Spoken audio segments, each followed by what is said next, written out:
Sejam todos bem-vindos ao nosso módulo 2 do curso de Kabbalah. Hoje vamos falar sobre a Kabbalah dos sonhos.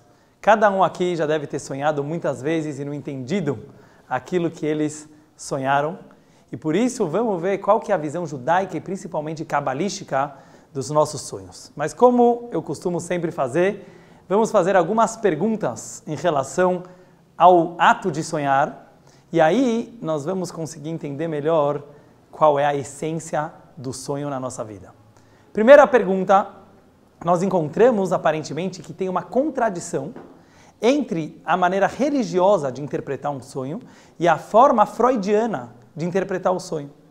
A religião costuma olhar o sonho mais como algo esotérico, como algo religioso, como algo da alma, uma mensagem divina. Enquanto a psicologia, a psicanálise, ela olha que o sonho seria a revelação do subconsciente da pessoa, a realização de algum desejo que ficou reprimido dentro dele. Como a gente consegue conciliar essas duas visões tão diferentes? Minha segunda pergunta é sobre o próprio Talmud. No Talmud nós encontramos várias contradições aparentes em relação ao sonho da pessoa. Alguns rabinos dizem que sonhar é simplesmente os pensamentos que você teve durante o dia aparecem de uma forma confusa no momento que você dorme. Outros rabinos dizem que o sonho é uma profecia. Uma terceira opinião fala que é uma mistura de verdade com mentira. Como nós conseguimos conciliar todas essas divergentes opiniões talmúdicas? A terceira pergunta é algo mais prático do nosso dia a dia. Por que será que nós precisamos dormir tanto? Praticamente 1/3 da vida do homem ele passa dormindo. Qual é a razão que Deus fez que nós perdemos tanto tempo na nossa cama dormindo em vez de estar realizando as nossas atividades? E a quarta e última pergunta, antes de nós começarmos a nossa jornada para entender o sonho, é sobre o subconsciente. Freud, ele elaborou muito o conceito do subconsciente. E hoje é sabido que todo mundo tem um lado obscuro, um lado que ele não consegue pensar sobre ele, que ele não consegue raciocinar, mas que ele existe. E é esse subconsciente que apareceria no momento que a pessoa está sonhando. Mas a pergunta da aula de hoje é: por que o ser humano precisa de um inconsciente ou subconsciente? Porque é necessário na nossa vida ter um lado nosso que nós não entendemos e que nós não compreendemos. Então, para entendermos a essência do sonho, eu vou primeiro trazer algumas fontes judaicas de várias áreas diferentes do judaísmo e da Kabbalah. E aí nós vamos conseguir fazer um grande cholent, uma grande feijoada. A gente vai misturar todas essas informações e tentar chegar na essência do sonho. O primeiro lugar que aparece no judaísmo sobre sonhos, e talvez na própria humanidade, um dos documentos históricos que primeiramente apareceu o conceito de sonhar, é sobre o nosso patriarca Yaakov, ou Jacó. Conta-se que Jacó estava sonhando com anjos que subiam e desciam as escadas, e várias interpretações é dada para esse sonho. Logo depois, o filho de Jacó, que era José, o famoso Yosef, príncipe do Egito, que ele se tornou vice-rei do Egito através de sonhos. Toda a vida de José, ela acabava sendo rodeada por sonhos. Primeiro ele sonhou que os irmãos se ajoelhavam para ele. Ele teve 2 sonhos, que as estrelas se curvavam para a estrela dele, ou que as espigas de trigo do campo se curvavam para a espiga dele. Os irmãos começam a odiar o José por causa desses sonhos. Logo depois, José é jogado num poço, ele é vendido para o Egito como escravo.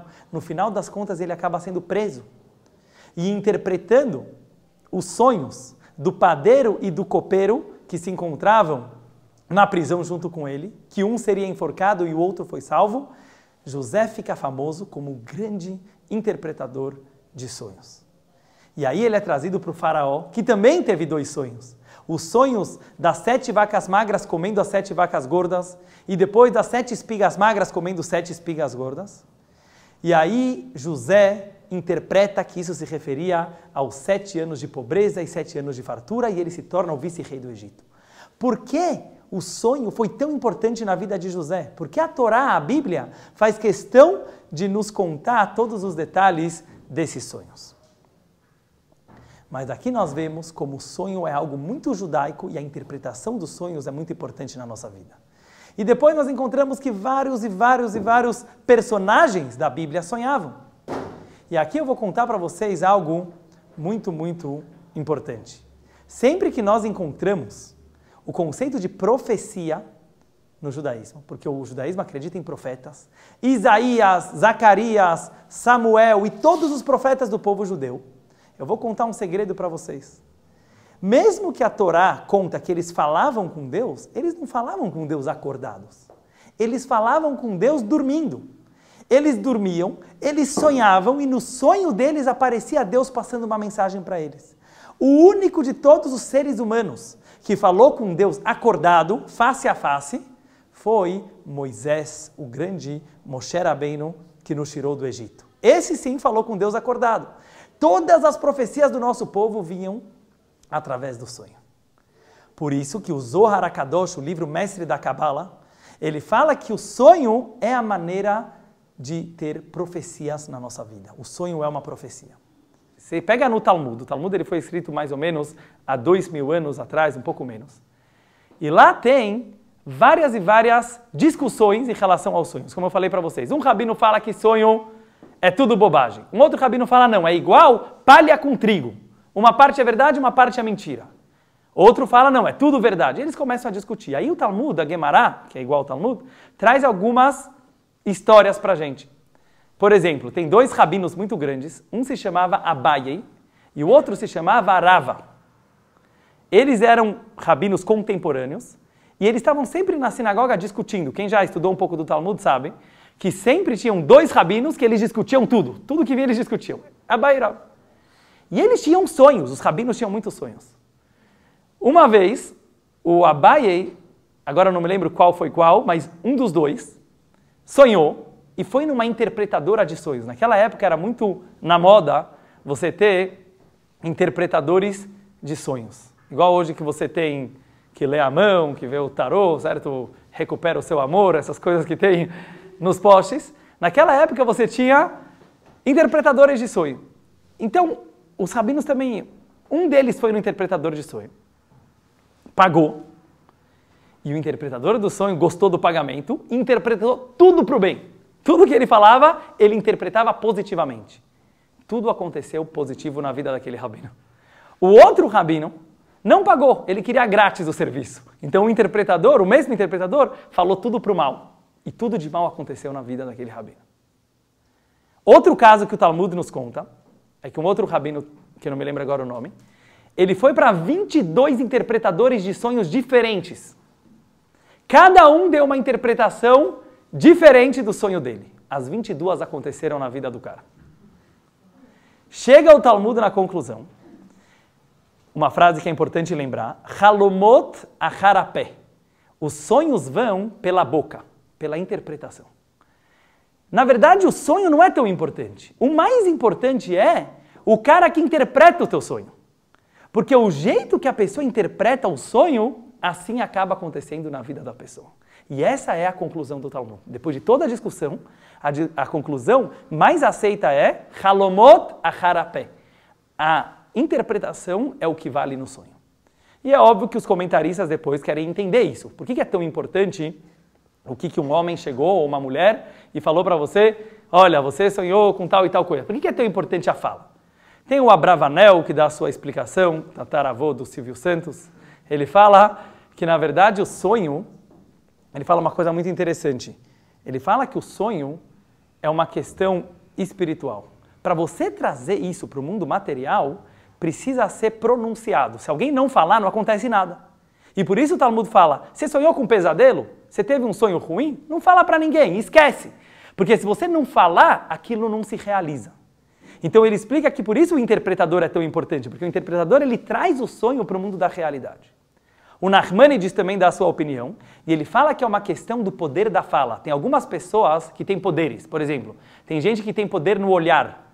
mal olhado, bom olhado, ele olha, a coisa acontece. Sabe quando você fala? Ainará, etc. Tem gente que tem poder na fala. Não é qualquer pessoa que pode ser um interpretador de sonhos.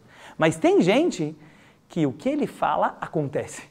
Então essas pessoas têm que tomar muito cuidado com a lábia deles, porque eles realmente têm o poder de definir o que vai acontecer no futuro do outro. Já tem outras opiniões mais light que falam, não, na verdade o interpretador seria meio que um psicólogo. O que era o interpretador? Ele sabe ler a simbologia do sonho daquela pessoa, então ele sabe interpretar o que é verdadeiro e o que não é verdadeiro do sonho. E aí vai várias e várias opiniões. Vou trazer só mais alguns casos que são, acho que, interessantes para a gente analisar dentro desse cholent. Sonhos, mais chances de ser verdadeiros. Diz o Talmud que tem alguns sonhos que têm mais chance de não ser uma bobagem, mas de ser uma profecia, de ser algo real. Por exemplo, se a pessoa sonha com o nome de Deus, ele sonha com o nome de Deus sendo pronunciado no sonho dele. Adô, certo? O próprio nome que a gente nem pode falar a qualquer momento. Nessa hora, provavelmente é um sonho verdadeiro, porque não seria pronunciado o nome de Deus à toa no seu sonho. Outro caso, se você foi chamado pelo teu nome em hebraico, não pelo teu nome em outra língua, mas pelo teu nome em hebraico, você sonhou com o teu nome. Outra chance de ter mais lógica de ser verdadeiro o sonho, sonho de Shabat, sexta-noite. Já que sexta-noite cada Yehudi, ele tem uma alma adicional, pode ser que essa alma adicional ela trouxe uma mensagem de Deus para a pessoa. Então um sonho de sexta-noite tem que levar um pouco mais a sério. Outro caso, um sonho muito chocante. Algum sonho que a pessoa, sabe, falou, eu estava lá, não era sonho. Sabe, que você sentiu que era realidade. Também tem mais chance de ser verdade. Um sonho dentro de um sonho. Quem aqui já teve uma situação que você estava sonhando e você conseguiu fazer a... Como fala isso aqui? A proeza. Assim, você fez a proeza de sonhar que você estava sonhando. Ou seja, é dentro do sonho. Então, um sonho, halom betor halom, um sonho dentro do sonho, também é um sonho muito forte. E o último caso, um sonho ao acordar. Um sonho de manhã, ele tem um pouco mais de chance de ser um sonho verdadeiro. Por quê? Porque os sonhos que você tem na hora que você vai dormir, pode ser uma coisa que você estava pensando naquela hora, pode ser porque você comeu muito. Tem algumas causas que podem levar a um pesadelo ou coisa parecida. Mas se você teve um sonho algumas horas depois que você já estava dormindo, tem mais chance também, diz o Talmud, desse sonho ter uma veracidade. O que fazer se você teve um sonho ruim? Primeiro eu quero ver todas as coisas técnicas para depois a gente se aprofundar na parte mística do sonho. O que fazer se você teve um pesadelo? Tive um pesadelo muito ruim, várias vezes, não estou mais aguentando, tem várias pessoas que são boas disso. O que eu faço para anular esse sonho? Tem algum jeito? Então, a Guemará fala várias situações, vários conselhos. O primeiro é, como eu falei para vocês, tenta esquecer. O melhor sempre é não ficar pensando naquele assunto. Agora, a pessoa teve várias vezes o mesmo sonho, ele está sentindo que a coisa vai acontecer, não é uma brincadeira. Diz a Guemará, fala para os teus bons amigos. Por que para os bons amigos? Porque eles vão ter uma boa interpretação, certo? Eles não vão falar, vai te acontecer uma coisa ruim, eles têm que saber dessa regra e eles vão tentar interpretar de uma forma positiva. Não deu certo, você falou para os amigos, continuou a sonhar com aquilo, está com medo. Vai para um tribunal rabínico, eu mesmo já fiz isso uma vez. Você chama 3 rabinos, tem uma reza no Sidur que se chama anulação dos sonhos. Então você faz aquela reza, para mim funcionou, eu parei de ter aquele pesadelo, quando eu era criança foi isso, e é uma reza que foi justamente instituída para anular pesadelos. Não funcionou, o que você faz? Vai na sinagoga e tenta pegar a bênção dos Koanim. Um dos motivos que a gente tem é aquela bênção que os Koanim, os sacerdotes, eles fazem nas sinagogas, os Sefaradim fazem isso todo dia, os Ashkenazim fazem isso só nas festas, Pesach, Shavuot, Sukkot, Rosh Hashanah e Yom Kippur. Quando você vai e ouve aquela brachá que está na Torá dos Koanim, Yevarechecha, Hashem, Veishmerecha, etc., isso é uma grande segulá, é um grande conselho para tirar os maus sonhos. Por isso, quem já viu no Sidur, na hora que os Koanim eles estão abençoando, tem uma reza que a gente faz. Deus, por favor, transforme os meus sonhos para o bem. Vocês veem que o judaísmo dá muita importância para os sonhos. E último caso, se nada disso adiantou, ainda está tendo sonhos ruins, etc., tem uma coisa que se chama Ta'anit Halom, o jejum do sonho. A pessoa ela tem direito de falar, eu vou fazer um jejum para Deus cancelar esse sonho ruim que tem. Esse jejum dos sonhos é uma coisa tão importante no judaísmo que é um dos únicos jejuns, praticamente o único, que você pode fazer até no Shabat. Vamos dizer que na sexta-noite, Shabat normalmente não pode jejuar, mas vamos dizer que sexta-noite a pessoa teve um sonho terrível, ele está morrendo de medo, ele acordou super mal, falou, eu preciso anular isso aqui. Ele pode, sim, fazer um jejum. Por quê? Porque para ele jejuar vai ser melhor do que comer, porque ele está querendo anular aquilo. Então a Torá permite fazer um Ta'anit Halom no próprio dia do Shabat. Por que eu trouxe tudo isso para vocês? Todas essas informações variadas e diversas e de lugares diferentes, elas são opiniões judaicas em relação ao sonho, mas fica muito confuso. Então, o sonho é uma profecia? Ou é o que eu pensei durante o dia? Ou será que é uma realização de um desejo que eu não fiz? Qual é a verdadeira razão? Então, eu meditei muito no assunto e, óbvio, eu procurei na Hassidut. Por quê?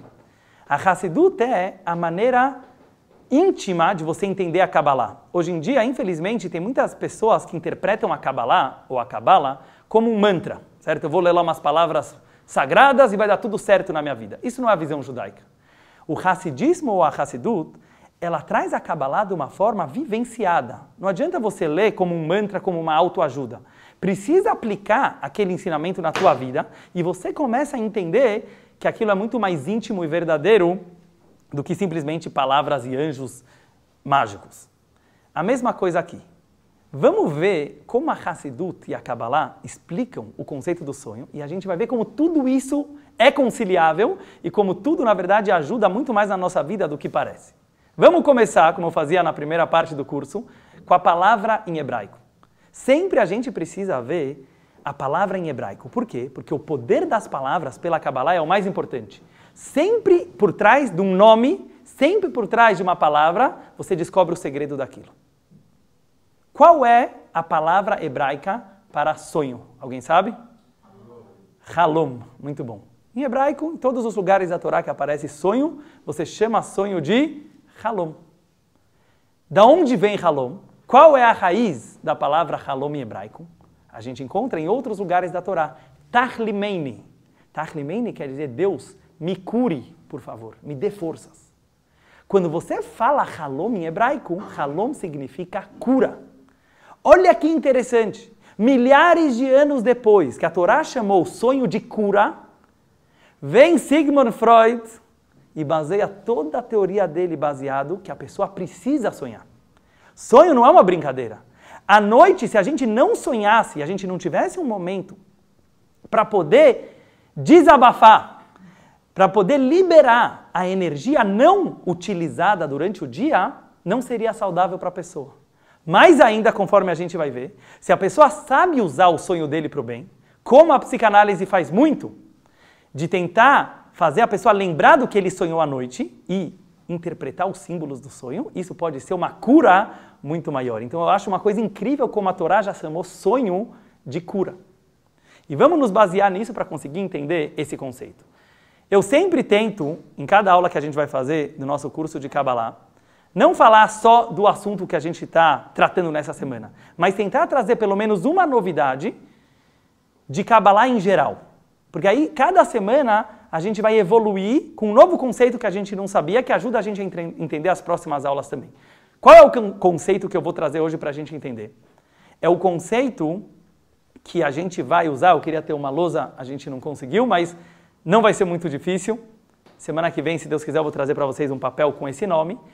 A gente precisa entender um dos nomes divinos, um dos nomes de Deus, que é o mais utilizado em toda a Torá. Sempre que você vê o rabino ou o menino lendo lá na frente da sinagoga o Sefer Torá, quando você vê o nome de Deus sendo pronunciado, Adô, etc., ele é escrito de uma forma diferente. Ele é escrito com 4 letras. Hoje vamos estudar sobre essas 4 letras e vocês vão ver como isso tem a ver com os sonhos. As 4 letras do nome divino são Yud. Todo mundo repete. Yud. Depois Rei. Depois Vav. E depois Rei. Então são 2 reis, um Yud e um Vav. Essas 4 letrinhas, que é chamada de tetragrama, muito importante vocês entenderem o que eu vou falar agora, porque ajuda a entender vários e vários conceitos da Kabbalah. elas são a formação que Deus criou o mundo e, consequentemente, cada um de nós dentro da gente temos esse Yud e o Rei e o Vav e o Rei.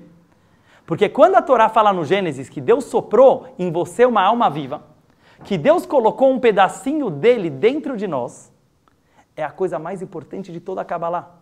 Deus não está lá em cima.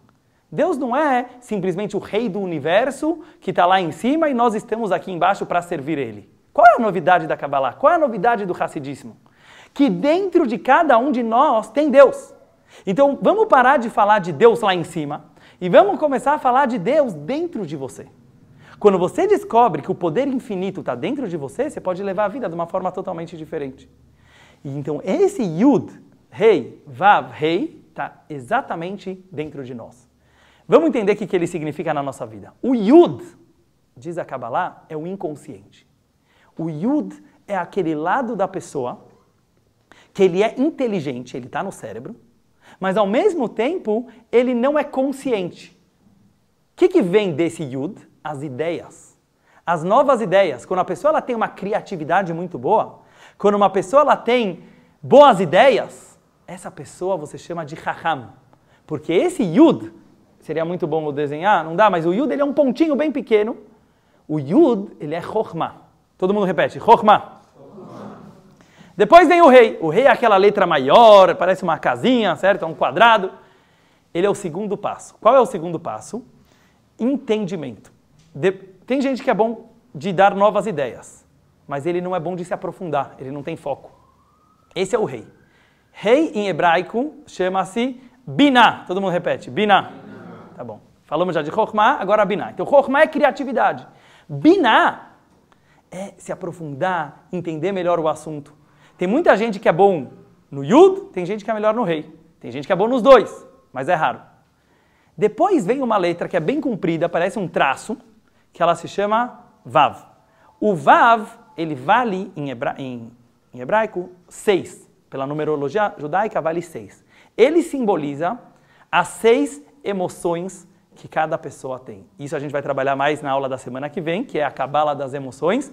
Mas as 6 emoções que cada um tem, a gente vai precisar falar o nome delas, porque esse é o ensinamento de hoje, então todo mundo repete. Chesed, Gevurah, Tiferet, Netzach, Hod, Yesod. Todos os sentimentos, todas as emoções de um ser humano está numa dessas 6. Numa dessas 6 emoções. E por último vem o último rei, que ele é a ação prática. É quando a pessoa ela leva tudo isso que a gente falou no comportamento. Então vamos voltar a tudo isso aqui. O que acontece no processo do ser humano?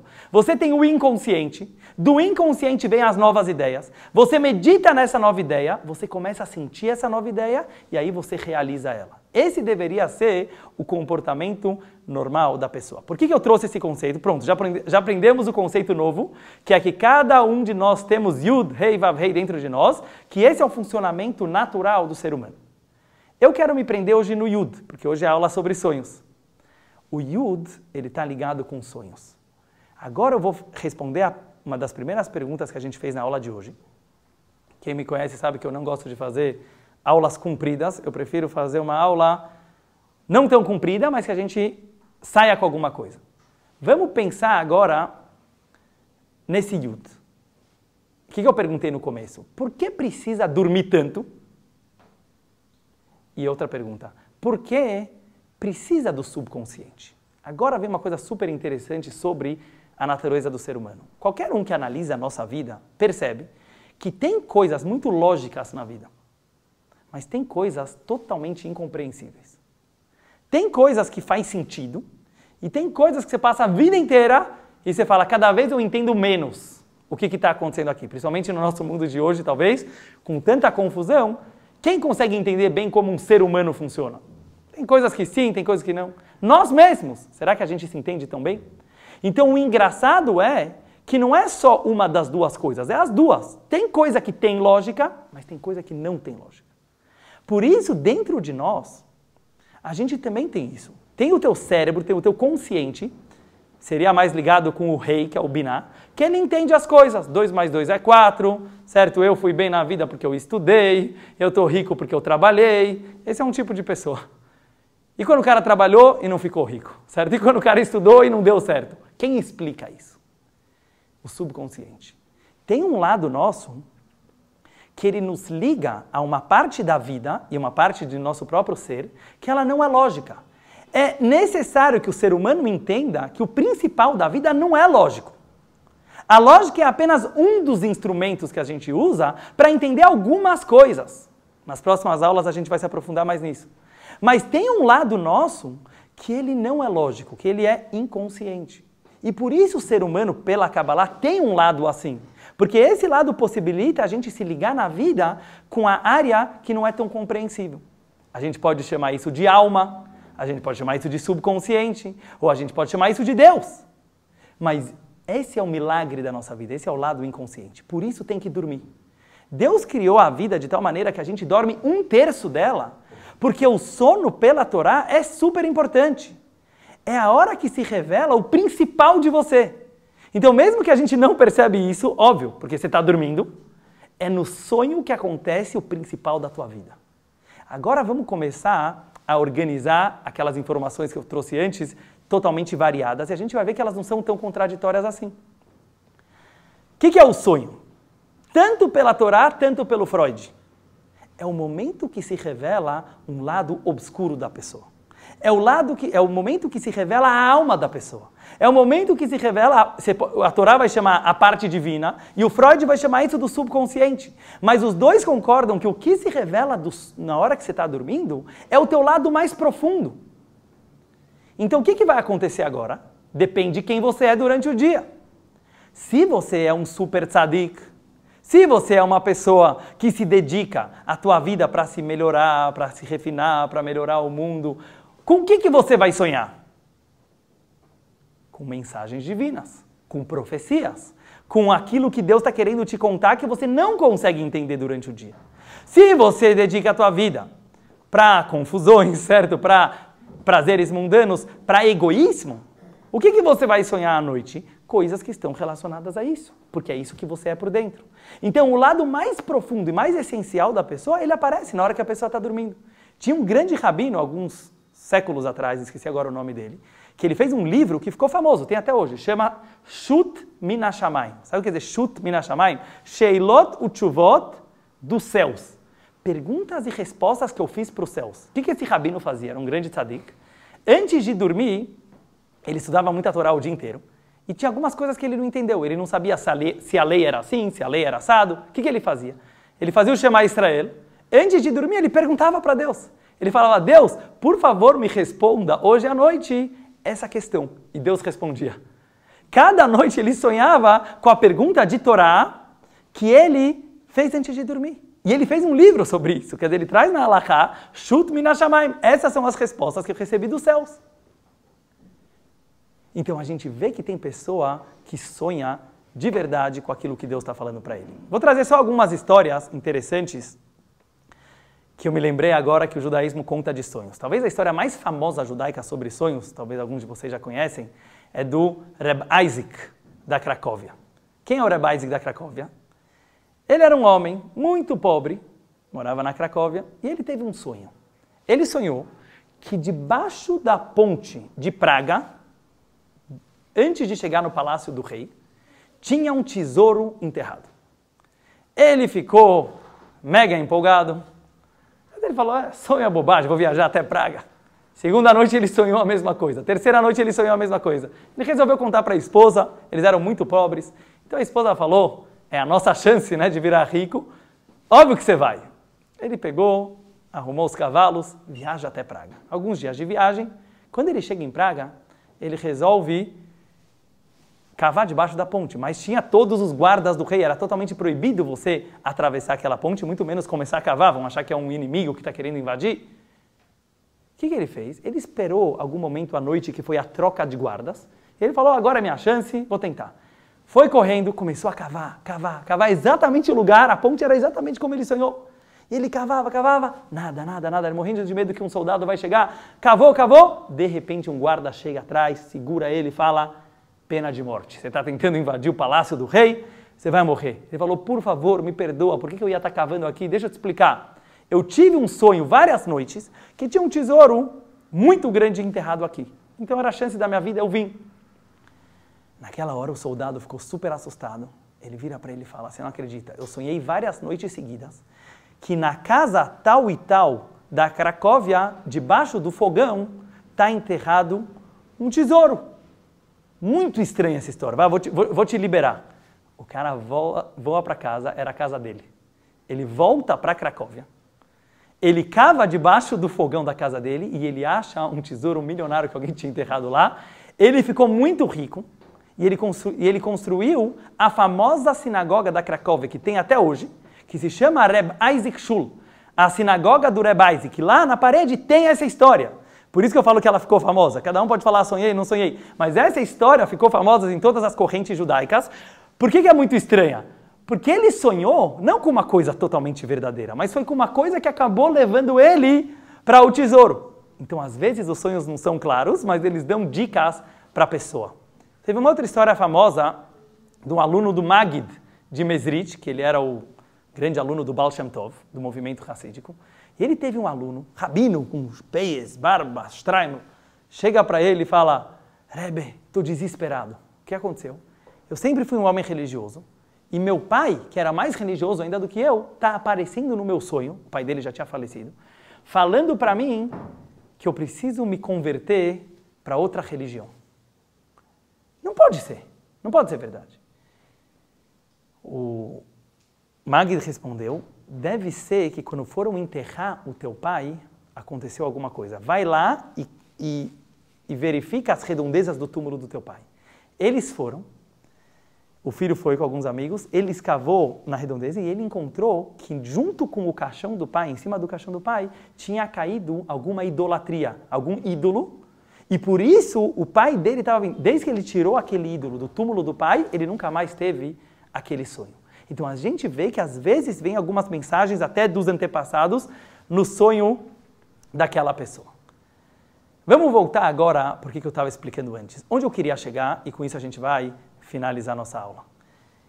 O ponto principal que a gente está querendo chegar é perceber o seguinte, o sonho, ele não é apenas uma coisa, às vezes eu sonho, às vezes eu não sonho, tem pessoas que sonham mais, mas eu não vou dar muita bola. Depende como você vai encarar a tua vida. Os tzadikim e pessoas que levavam a vida dele muito a sério, eles levavam o sonho mais a sério ainda, porque era o momento que eles extrapolavam o corpo e a mente e eles conseguiam entender o que o inconsciente deles estavam querendo falar.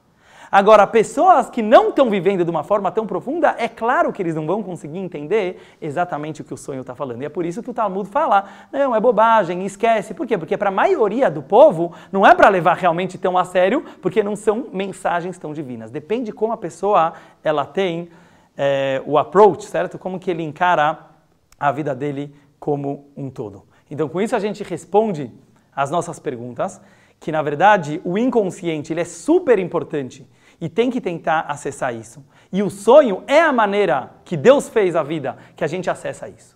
Agora vem mais uma coisa super legal. O Freud, ele surgiu mais ou menos 100 anos atrás com uma grande novidade. Certo? No ano de 1899 ele escreve o livro dele famoso, A Interpretação dos Sonhos. Então se você tem algum desejo que na tua infância você reprimiu muito, se você tem algum desejo que mesmo atualmente você está reprimindo, mas não percebe, no teu sonho aquilo vai se revelar. No teu sonho aquilo vai se libertar.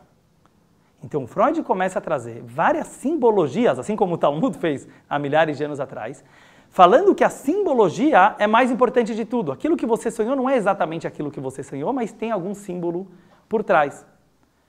E ele fala para os psicanalistas, e essa é toda a teoria, a base da teoria dele, tem que analisar o sonho da pessoa, porque através do sonho você tem muito mais chance de chegar naquilo que ele tem medo ou naquilo que ele deseja de verdade. Como faz isso? Como faz isso? Falando. Falando. O único jeito não adianta só sonhar. Tem que falar o sonho. Por isso eles têm vários truques, deixa um papel, uma caneta do lado da cama e escreve direto na hora que você vai acordar. Porque se você não expressar aquilo que você sonhou, foi bom você ter sonhado, já é uma cura. como a Torá fala, halom é uma cura.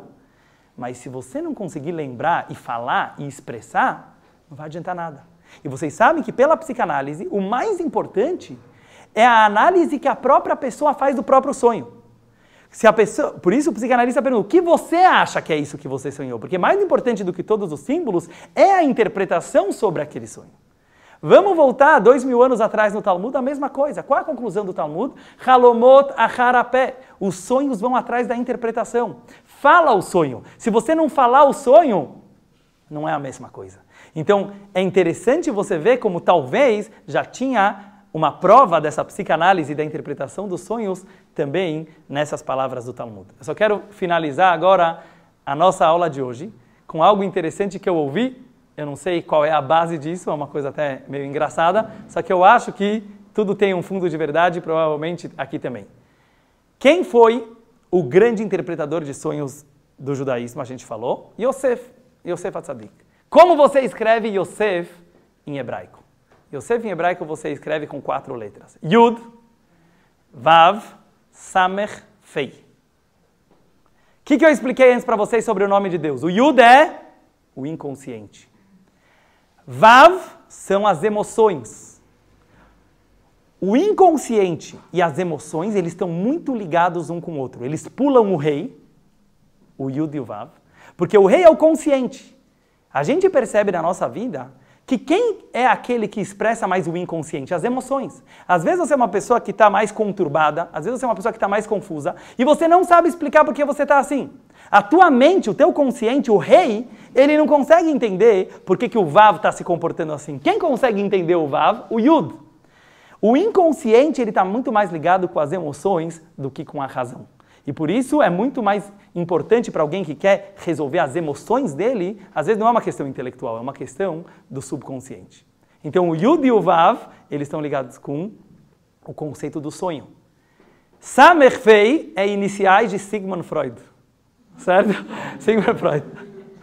Por isso que eu falei que é uma piada, mas a gente nunca sabe, talvez aqui é a base. Então Yosef, que foi o grande interpretador da Torá de sonhos, e o Sigmund Freud, talvez eles fizeram parecido. A diferença é que o Yosef tinha as 2 letras do nome de Hashem, certo? O Yud e o Vav, então ele fez isso de uma forma judaica e de uma forma espiritual. Mas seja lá como for, a lição que a gente precisa aprender disso tudo é: os nossos sonhos dependem de nós. Depois, quem quiser fazer perguntas, pode me fazer. O Talmud fala vários exemplos de sonhos, não dá para trazer agora. Mas eu quero só finalizar dizendo isso. A mensagem da aula de hoje é: o inconsciente ele é muito importante. Ele só pode ser acessado de uma forma total quando a gente está dormindo, justamente porque a gente não está pensando. Então, nessa hora, se você quer ter um sono bom, se você quer dormir bem, no sentido de deixar a tua alma aproveitar-se do mundo espiritual e trazer as mensagens que a tua vida precisa. Às vezes você lembra, às vezes não, mas o sono ele é super importante para isso, depende daquilo que você faz no teu dia. E por isso, no Tânia, que é o livro básico da Hassidut, ele fala assim, que mesmo uma pessoa que ele é super kasher, super correta, se comporta super bem, mas ele sonha com bobagens, ou ele sonha com pecados, é culpa dele também. É um nível muito delicado, certo? É um nível muito mais difícil da pessoa não sonhar com bobagens. Mas como que o Tânia pode falar que é culpa da pessoa? Porque com certeza depende da situação que a pessoa está vivendo. Do jeito que você vive, o sonho é o mais delicado e o mais sensível que pega a tua essência de verdade. Então uma pessoa que essencialmente estiver bem, os sonhos dele também vão estar kasher e vão estar 100%. Então vamos pedir para que nossos sonhos sejam sonhos bons e que tragam para a nossa vida apenas bênçãos e mensagens divinas. Obrigado a todos. Shkoyach.